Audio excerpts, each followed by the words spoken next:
What's going on, y'all? If you're tuning in for the first time, it's Waiver Wire Queen, and it's that time of week. It's Fantasy Football Mock Friday. Every Friday, we'll be doing mock drafts for all types of leagues and all roster formats. Let's get it. Welcome to the Blown Coverage Fantasy Football Podcast with Waiver Wire Queen.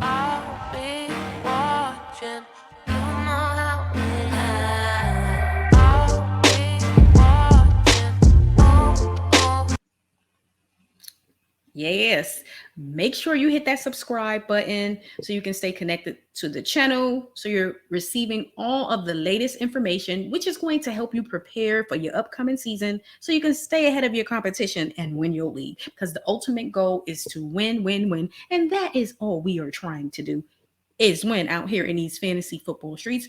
Today we're going to do a all rookie mock draft for a Superflex league. So throughout, I'll be talking about some rookies I like, some rookies I truly don't like, and I'll talk a little bit about a few undrafted rookies that have been signed to some favorable destinations. Let's get it. Come on now, it's Mock Friday. Hey. Let's go. So this draft is going to be for 10 teams. I'm going to be picking last, so to give me some time to talk. Y'all know how I do. I talk. I'm going to talk to you guys about several things that's going to help you for your upcoming season. So let's go.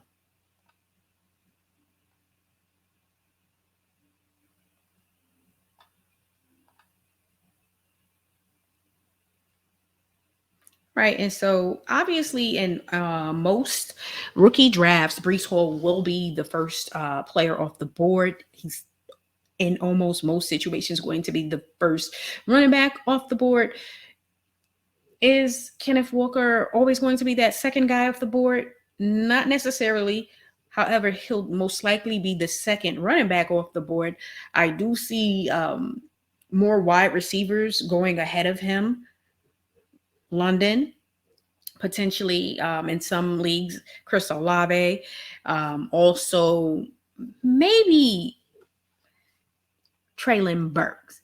So now it's time for the waiver wire queen to get in here and draft who she think is going to be the top player. So I have some really good options right here so far. Again, Kenny Pickett, for me, I'm staying away from, but he would be the only quarterback I would consider drafting in the first round of my rookie drafts. He has the landing spot. It's very favorable with the Steelers.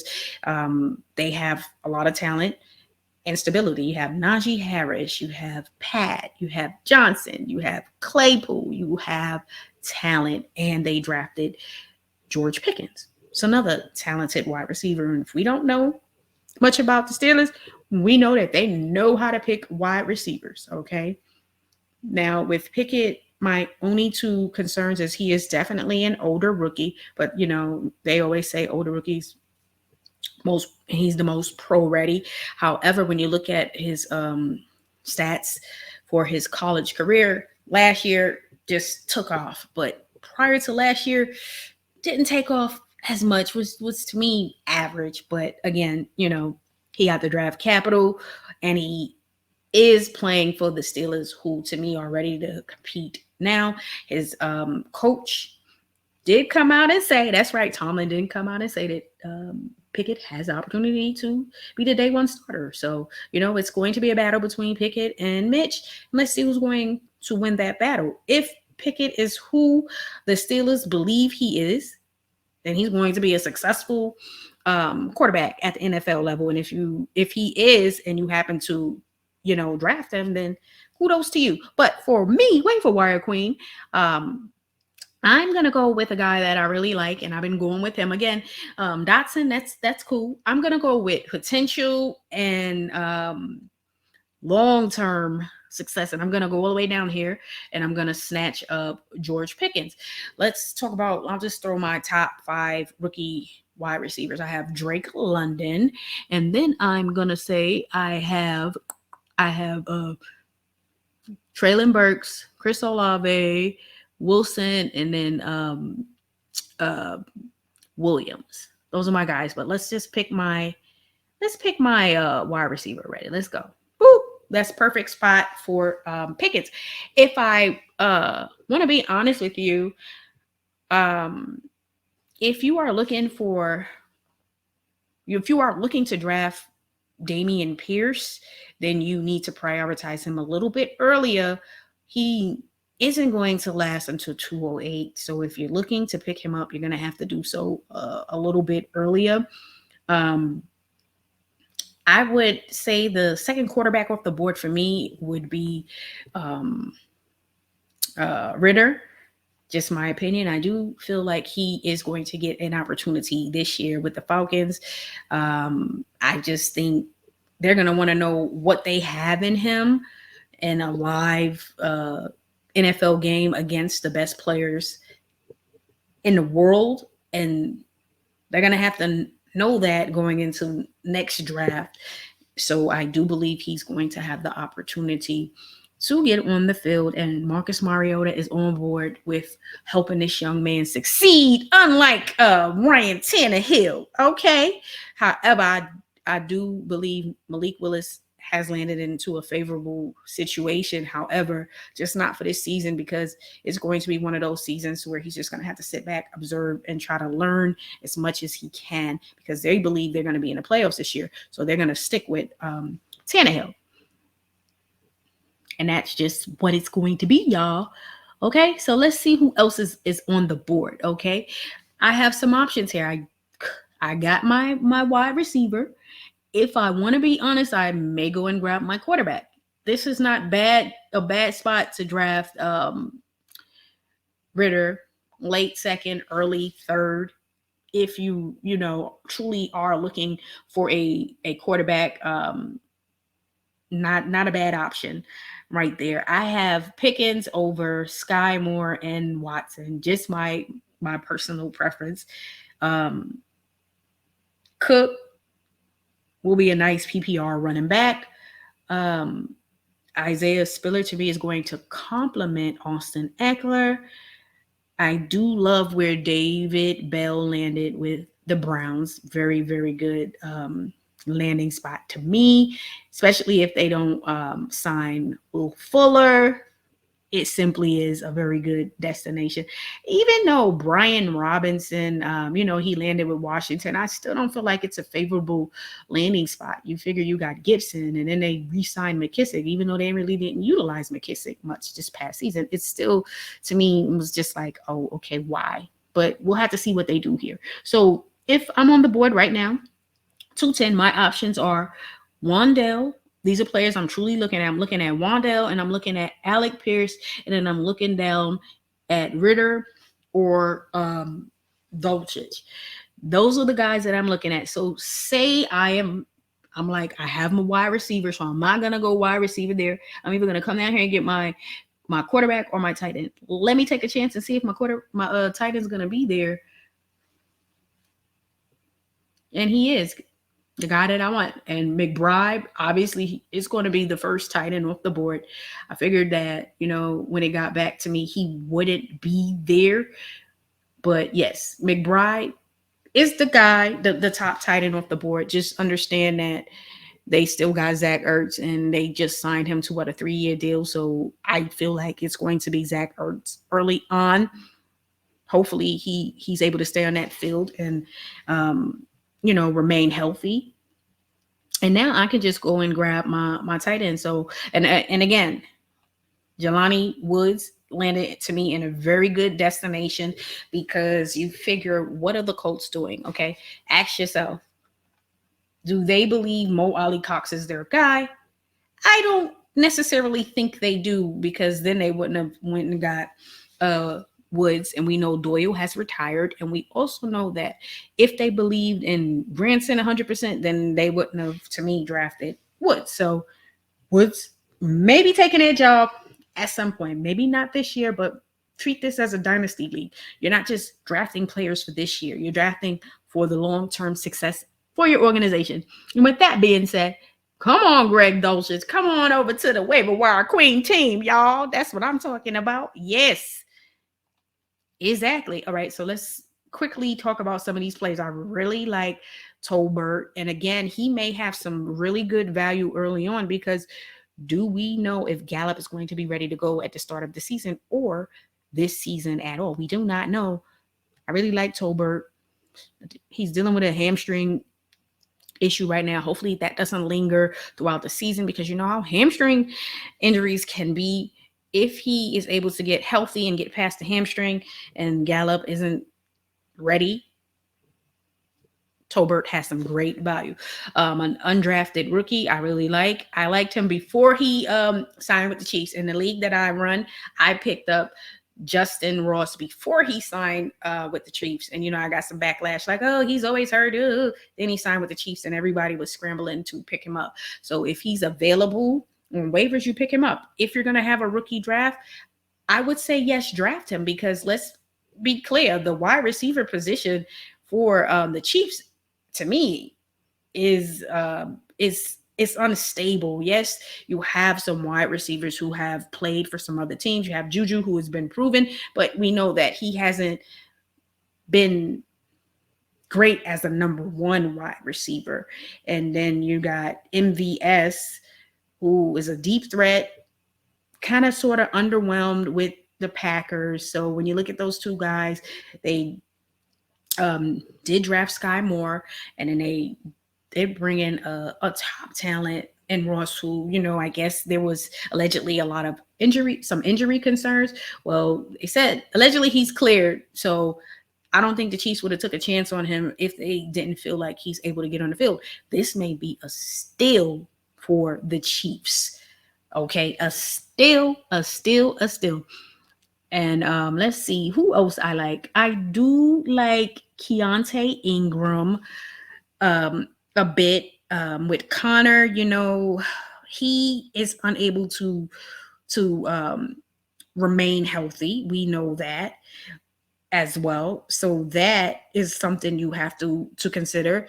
However, I like Ingram a little bit more before they sign Darrell Williams. So that to me hurts the value that Ingram had when he was initially drafted. However,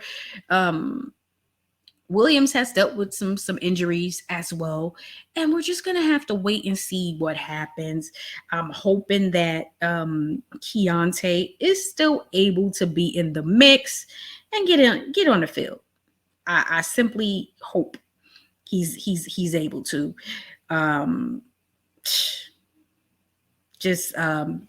We're gonna hope for the best there. Who else do I like? Another Tyler Algier. I like the destination. However, you already know Cordero Patterson. It's his world at the running back position. Okay, and that's simply what it is. And we'll have to see if he's able to get on the field and actually make something happen. Gotta see. Who else do I like? Obviously, Zamir White. I like the fact that he landed in a situation so where they declined Josh Jacobs' fifth-year option. So we'll have to see what happens there. If they don't bring him back, then this is going to elevate Zamir White next season in fantasy, and we'll just have to see what happens. And then Kenyon Drake, he's always in and out of the lineup. So if nothing else, if Drake ends up out of the lineup, then Zamir White is definitely going to get on the field, which makes this a really good pick for the Raiders and for you and for your fantasy team. Who else quickly let's talk about let's talk about an undrafted rookie, Carson Strong. He has some really strong, obviously, guarantees from the Eagles. Again, we all know that in fantasy world, Jalen Hurts is really good for us fantasy-wise. However, real NFL world, he's underwhelmed, and we don't know what's going to happen there. What you do have to keep in mind is with Carson Strong, he's had some knee injuries. So don't know what's going to happen long-term there. we'll have to see. But he's a player you can definitely take a chance on late, especially in a deep league with your rookies. Or he is a player you can pick up off of waivers and stash him in your taxi squad.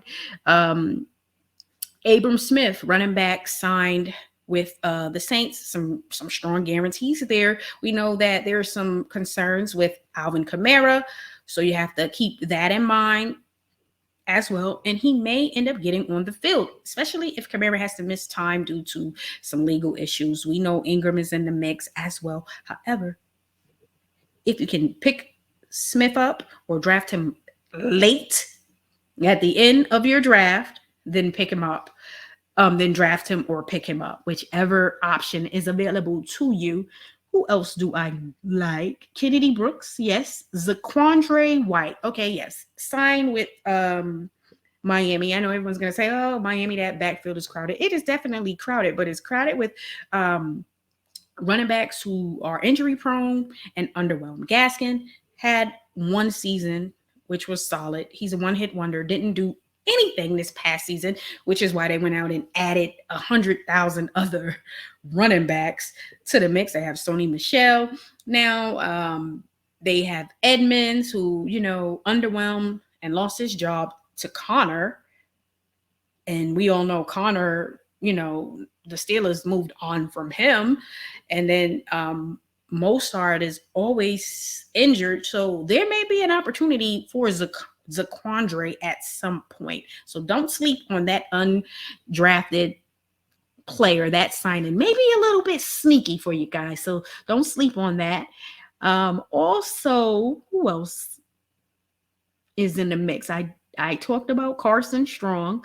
Well, how about I just draft my player? That's what I'm going to do. Draft my guy. Make sure this is all. Well, let's go back to the undrafted and see if I had anybody else there that I really liked. Zenobian Knight with the what you want to call it? It's the Jets. I like that signing.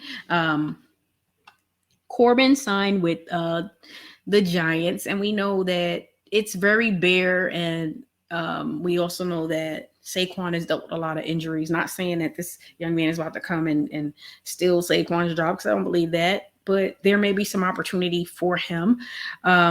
Caleb Ellaby signed with Seattle. We all know that Drew Lock hasn't locked that starting job up at all.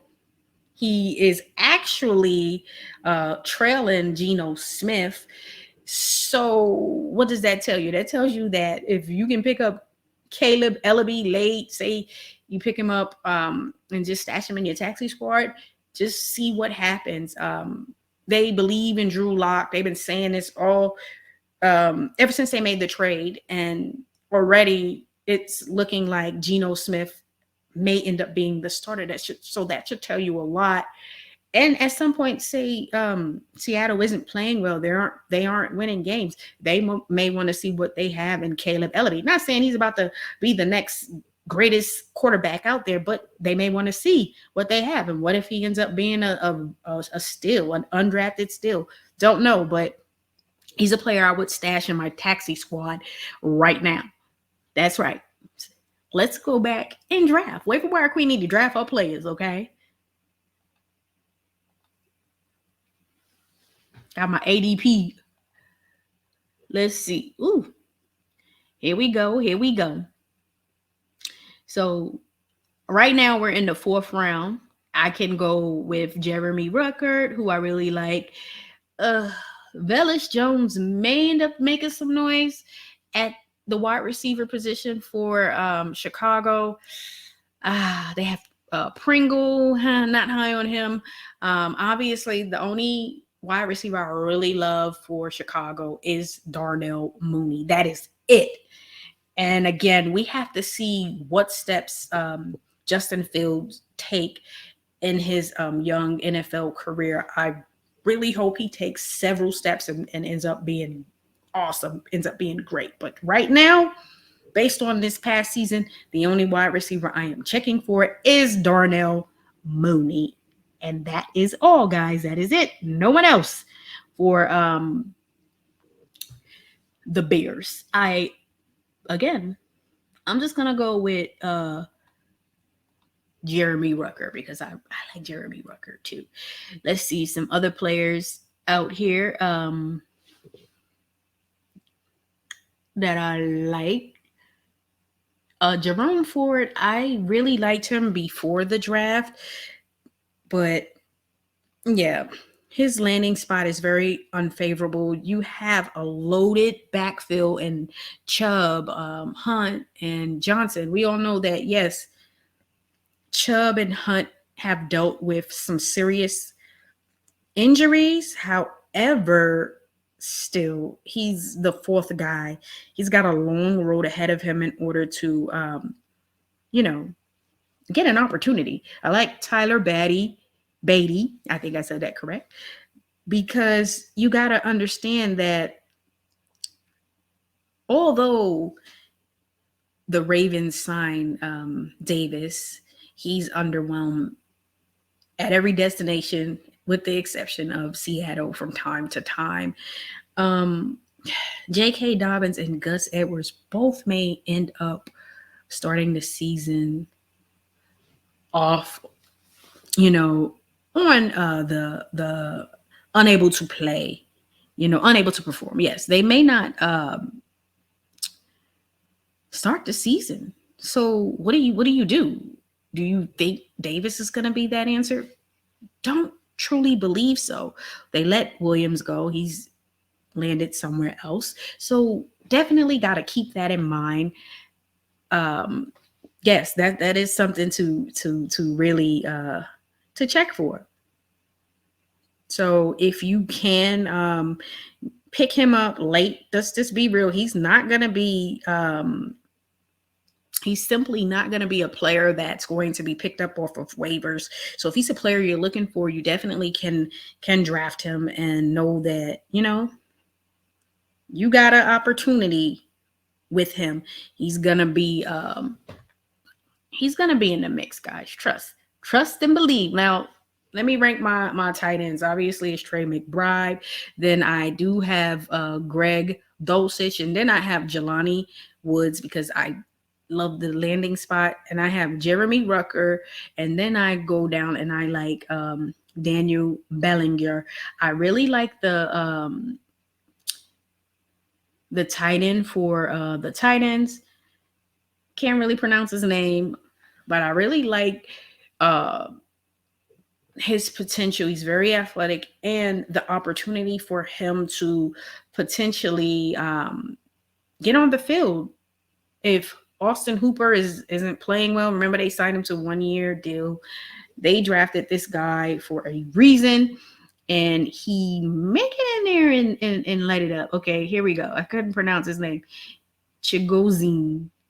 Yes, I like that pick for them.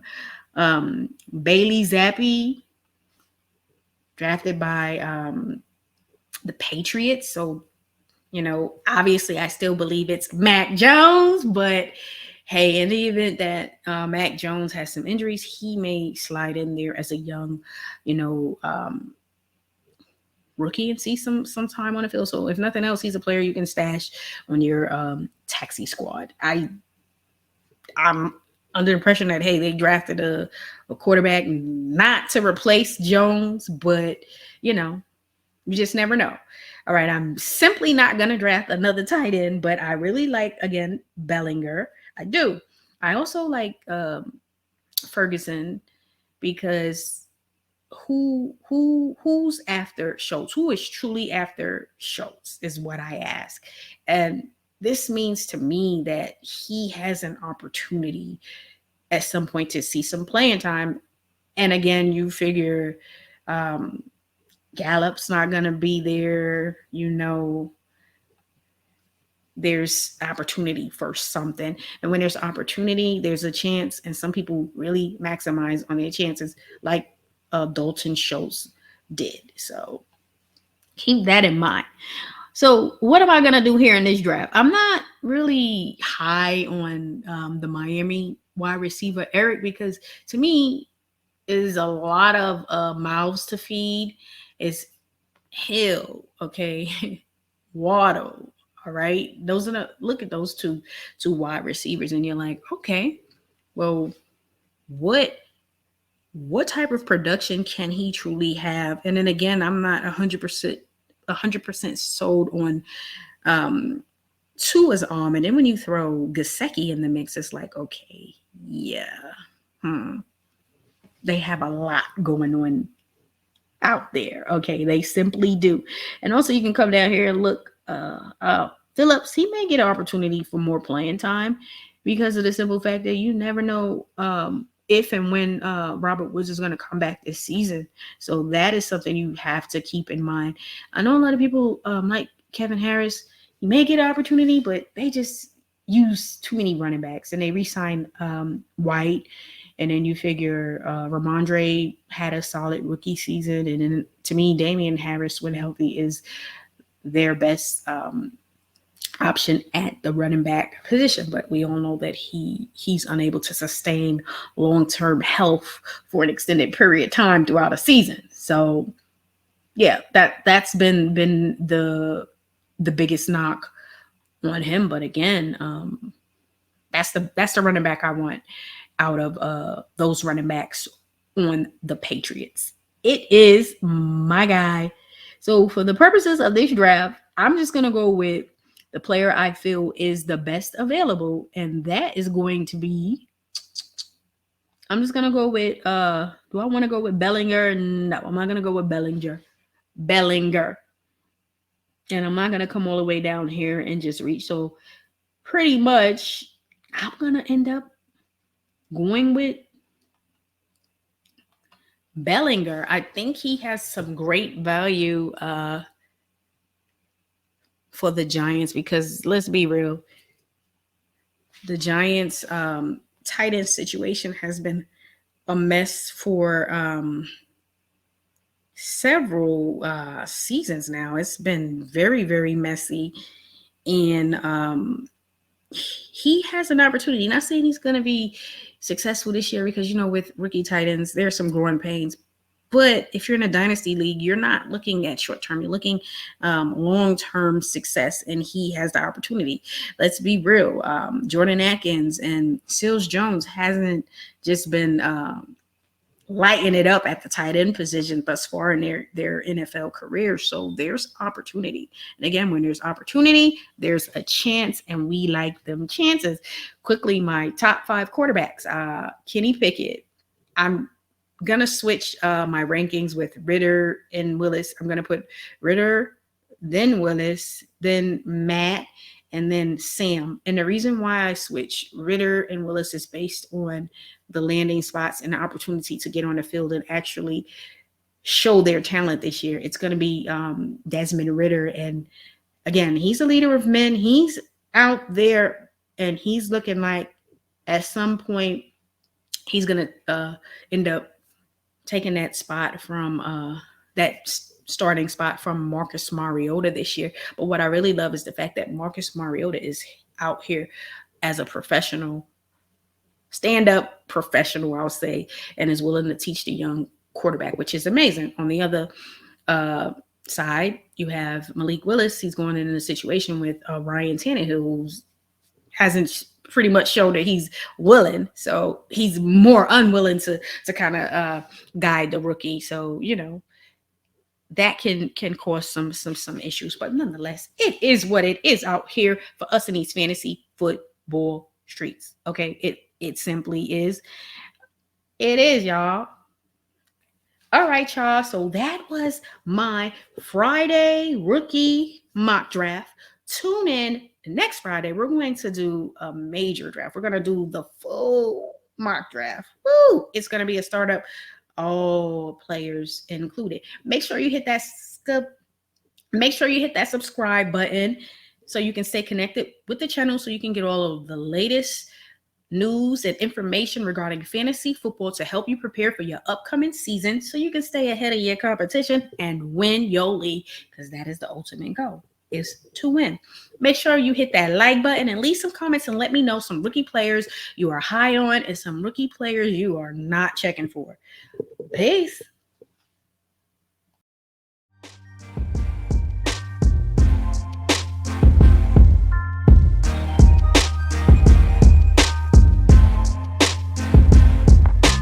Thanks for listening to the Blown Coverage Fantasy Football Podcast. Be sure to subscribe to our YouTube channel at Blown Coverage Fantasy Football Podcast.